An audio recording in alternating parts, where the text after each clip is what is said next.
All right, guys, good morning. Welcome aboard to the Morning Note. My name is Carlos Garcia, founder and CEO of GAR Capital. It is April 26th, 2023 on a Tuesday. Glad to have you on board this morning and every morning at 9 a.m. Eastern Standard Time. Let's go ahead and get started. Before we begin, bottom right-hand corner of your screen, click on that black logo, turn on notifications, subscribe to our channel. Make sure to like these videos if you like them. And please subscribe right now. Just a quick update on how many subs we got. We are now at 8,593. So we lost a couple of subs. Not the best thing, but let's see if we can get to 10K before the year. Really would appreciate it if you shared this with your friends or anyone who else would like these videos. Let's go ahead and get started. Dow futures up about 70 points this morning. NASDAQ up 142, up 1.11%. Thank you, Microsoft, on the beat and raise the guidance. S&P 500 4105. Russell 1751 this morning. Down about 0.19%. Most of that is FRC, the bank. First Republic. 10-year Treasury yields 3.407%. The dollar is taking a hit, 101.33. We're going to be charting that here in a second together. Good morning, Eric. Good morning, Zoom Balloon. And then the VIX is down 0.48% at 1867. Crude oil down about 0.75%, 76.49 a barrel. We talked about that gap fill. Brent already filled that gap. Brent oil. So we have this gap fill here that we talked about at 75.79. We've been saying it unless we break above 85. So again, if you shorted crude oil, congratulations, you're about to fill this gap today, even with the dollar going down. Gasoline futures down about 0.65%, $2.57 a gallon. 2009 for gold futures up 0.24%. Silver up 0.69%, 25.25. Copper $3.87, up 0.38%. Still trying to see if we get back above $4 so we can get the S&P back up. Euro dollar 110.53, 80 pips to the upside. Dollar yen 133.57, down 13 pips. Pound dollar up 57 pips, 124.67. Thank you, dollar. Bitcoin, now we're starting to get close to 30,000. 29,900. Thank you, dollar. Up 8.31%. Little risk on out there for crypto. Ethereum 1958 this morning. Let's go over the S&P 500 together and see what happened yesterday. Oh my God, Carlos, did you see what happened yesterday? The market didn't do much, guys. You still have this right here, that 50-day moving average right around 40.55. We're holding that 4100 level. We talked about that on IG, that if we do break below 4120, which is the 20-day moving average, that we'd be looking to short. We did not. We were just looking around here, seeing what we get, 4140. Let's see if we can get below, again, 4100. If we do, or maybe we get around 4092, we can target 4055 on the future side. I wouldn't trade SPY, though, because we have Meta reporting after the bell as well. So, again, more earnings. Thursday, we have Amazon. So, as of right now, your real main support is right around 4055. That's your 50-day moving average. That's the support that we had back in February where we fell below. But again, if you look at this as well, guys, it looks like we're starting to set up for an inverse head and shoulders, at least on the daily. So we would actually go right here to 40.55 and see if we can hold for a bounce. If we break below, then we will start playing moving averages on the way down. Let's go and take a look at the dollar as well. The dollar holding on to some key support so far, right around $100.85. That's what we're looking for to break down. Again, if the dollar continues to break down, that's going to be a tailwind or a boon for equities. Let's go and take a look at Microsoft together. I tweeted this morning. We have a gap that's now going to be filled at 296.25. Again, we're at 296.97. If we break above 302, there is a gap to fill right here at 309. So again, I want you guys to set up your alerts right here because we got that gap fill. You can see it right there. There's your gap. We filled this gap. That's done. And now we filled this gap. At least for now, we're going to fill it. That's right around 296. We're at 296.80.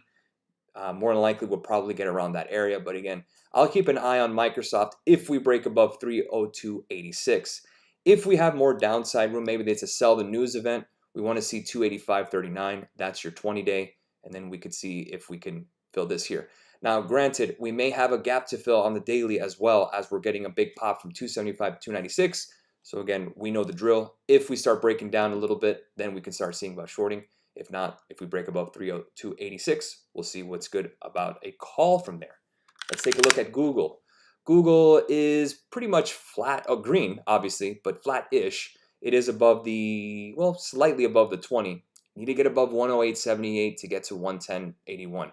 On the hourly chart, you could see that we did tag 110.60. Did not fill that gap, but again, relatively close. That's a level I've been watching for a little bit now. And you can see we're starting to kind of bounce a little bit off the lows of around 103 this morning at 7 a.m. That was red, but you can see this big range, 110 to around 103. That's around about 7% volatility on Google. So not much there. Just have to just wait and see if we get some kind of breaks. If we're looking for some downside action on Google and you really want to short, you got to break below the 200-day, which is 101.35. And if we do, we'll go from there. Let's go ahead and take a look at Meta. Meta reports after the bell. So let's take a look at it. Now you're probably saying to yourself, well, Carlos, Microsoft and Google beat, maybe it's not that bad. We'll see what we get. Break above 222.11. We'll take a look at the 230 calls. Break below 201 here. We'll see if we can fill that downside gap as well from earnings. So you really are in a place between two gaps, one at 230 and one at here at around 153. So more than likely not want to touch it ahead of earnings, but that's where we are. We'll keep an eye on Meta. Boeing reported earnings this morning. They missed, but again, they were up this morning anyways on more 737 MAX production. 207.77 gets us right around the 50-day moving average. If we hold that level, we need to get above 211.38 to target the 220 calls if we get a little more momentum. If we break down, there's a gap to fill here at 197.78. And if that does happen, we have a nice little gap here at 190. We can probably take a look at the 190 puts for Boeing if it's a sell the news event. But that's basically where we are. In terms of Tesla, of all names yesterday when the markets were down, Tesla was basically flat. Of course, very killer. And I have puts. Let's go to the 4-hour chart again, guys. We're just holding on by a thread. If we get a little more weakness, Jefferies downgraded their price target on Tesla. To me, it's more of a it's matter of time. I don't think it's really that is it going to happen. It is going to happen. You're going to fill this gap, but again, it's just a matter of time. Do we get it next week with FOMC? Maybe, but again, we want this break here. Once we do, we'll see this fill this gap here at 146. I have the 150 puts. Amazon, tough one, but again, still holding. Amazon 110 calls is the one I have with the great volume. We're bouncing off the 20-day, thank God, at least. And then we have 105.15 currently. So it kind of gets you right around this level. You need to get above 106.88. That's your 200-day. I'm going to place an alert there. If we can break above today, again, that Google, that Microsoft earnings maybe boost the mega caps a little higher. Maybe we can catch Amazon before the earnings report. And if not, we'll hold it and see if we can catch that because it is still a nice setup for some upside. Again, the target is just 110. We're just going to this trend line here that has been rejected. Just get me to 110.92, 110 area. We'll catch that. So that's where I'm at least for right now. AMD, I had a runner on that. I got as high as 180%. Very, very ugly, but again, a nice bounce here at 86. We'll see if it bounces a little more. Maybe give us another opportunity to get for this gap fill at 75.22. But again, Microsoft basically saved the market yesterday. Let's answer some questions. What's the current market outlook? What do you think will happen if the Fed pivots the next two meetings? In terms of the price action, my expectation is that we're going to hit 40.55 and actually probably get to 4,000. 4,000 is actually the fair value based on PE multiples on SPX. So right around 4,000 is what I'm expecting. That'll get us to around the 100-day moving average, maybe say 40.22 ES. That's around 4,000 SPX. If we get to around there and if we hold that, then we're probably going to bounce. The question is, how far lower can we get in a seasonally weak May? The problem is that everyone is bearish, guys. Everyone and their mother wants to short, right? We saw that yesterday with the VIX. Really, the VIX just announced, well, the CBOE announced 0 DTE VIX contracts. That was actually unveiled yesterday. This is why we had the VIX spike yesterday. I think it was above near 20. We're at 1875 now, still below 20. But in terms of the market itself, again, we are getting to a seasonally weak May. I say we get to 40.55. Once we do, we can start making decisions of where we're going to bounce or we can short it from there. But it is setting up for an inverse head and shoulders if we hold 40.55. That's the same support level from there. The problem with the Fed here is that we don't know what the expectation is. The expectation, at least for me, is 25 basis points. If they pause, maybe there's an FRC thing, the First National Bank or whatever, and they just want to kind of give some kind of pause here and see what happens from there because of the bank stress. That could definitely be a possibility. But again, next week is also Apple reporting. So we got a big week next week. Let's not make huge decisions yet. Really, yesterday was like the first day we've had a 1% drop in over a month. April has been absolutely quiet. We finally got some kind of volatility. For all I expect, at least for today, Microsoft and everything like that, I think we're just going to retrace back to where we were. It was around 41, 48. And then everyone's going to think it's some kind of, a win for everybody. You're just going to get back to where you were. I say we get back to the end of the week right around 41, 48, and that's pretty much flat. And that kind of sucks. But as of right now, you could see we are holding 40.93 so far. But again, I expect around 40.60, 40.50 to tag. But by the end of the week, I think we get to around 41.50. Again, more chopping as we get to the end of the month. We just had OPEX last week, so I don't expect much in that. Now, could we crater a little more? Sure, but Microsoft really helping the cause, and Google beating as well also helped, even though their ad revenue is slowing down. How high do you think Microsoft can go today? If we actually get some bids, 302.86 was the next alert higher. If we get a nice push, that'll get you towards the level of 41.55 on the S&P if we continue higher. But again, I think Tesla is probably going to hold back the market because Tesla looks like it's about to get a little weaker. Semiconductors weakening as well, even though we're getting a bounce this morning. So you're kind of in a place where, each side has their own narrative, bears and bulls. So what do you do with that? You kind of just hold pat. There's really not much to do as of right now. Is GLD still a good buy at this level? Let's take a look at GLD. Monitor the charts. Let's see GLD. Okay, GLD as of right now, we'll go to the daily. And again, as long as GLD really holds 183.49, you should be okay. You also have a gap to fill at 188.90. I'm not a huge fan of gold personally, but we do have some gaps to fill below. If you break below 183.46, you can start shorting. But as of right now, as long as that's holding and the dollar's weakening, GLD is going to be okay for right now. If we look at the 3-week chart on GLD, again, you could see pretty much just kind of stuck between 186 and 183 for right now. So pretty much a holding pattern. I wouldn't trade any options on it, but 173.94 is a gap on the weekly to keep an eye on if we break down. Can you look at STNE? StoneCo Limited, I don't know much about them. And $9, kind of want to push above resistance. I don't know where should I trim if we don't. I think he got in at 9. All right, so he got in at 9, so he's up about, right now, what, a good 30%. We're above major moving averages. Really, the level you're looking for is right around $12.30. So if you are looking to hold, that's what I'm looking for. I would hold that. And I guess the stop that would be great for you would be $11. I would let it ride, put a stop at $11. If you get stopped out, you still made money. But again, it gives you a little bit of wiggle room to get a little higher. So the chart looks great on the 1 hour. It's a breakout. On the daily, again, you can see you're above major moving averages. I would put a stop at $11 and see if you can ride that wave a little higher to around 12.43 to 13. And if it gets to 13, then definitely it gets really interesting because you might get to 19 and you have a gap to fill here at 29. So nice play so far. I don't know if that was earnings, but congratulations, Trevor. I would hold that. Put the stop at $11. Gives you a little bit of room. Needed some coin weekly calls for a quick swing. Yes. Now we're starting to get a little bit of a push here. It's up $4. Thank you, Microsoft, for the risk on movement and crypto. Let's take a look at the hourly on coin. Nothing really sexy about it as of right now. You need to get above 60, maybe 60.84. And if you do, we could see what we could do from there. I don't mind playing Coinbase. 76.79 is your upside gap fill.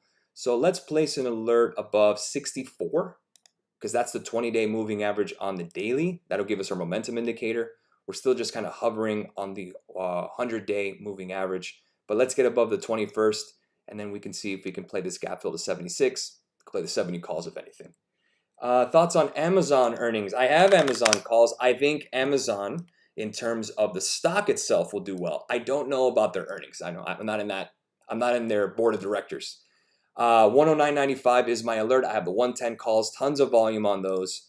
You could see, well, the volume doesn't show now from yesterday, but again, still an uptrend. We bounced off the 20-day.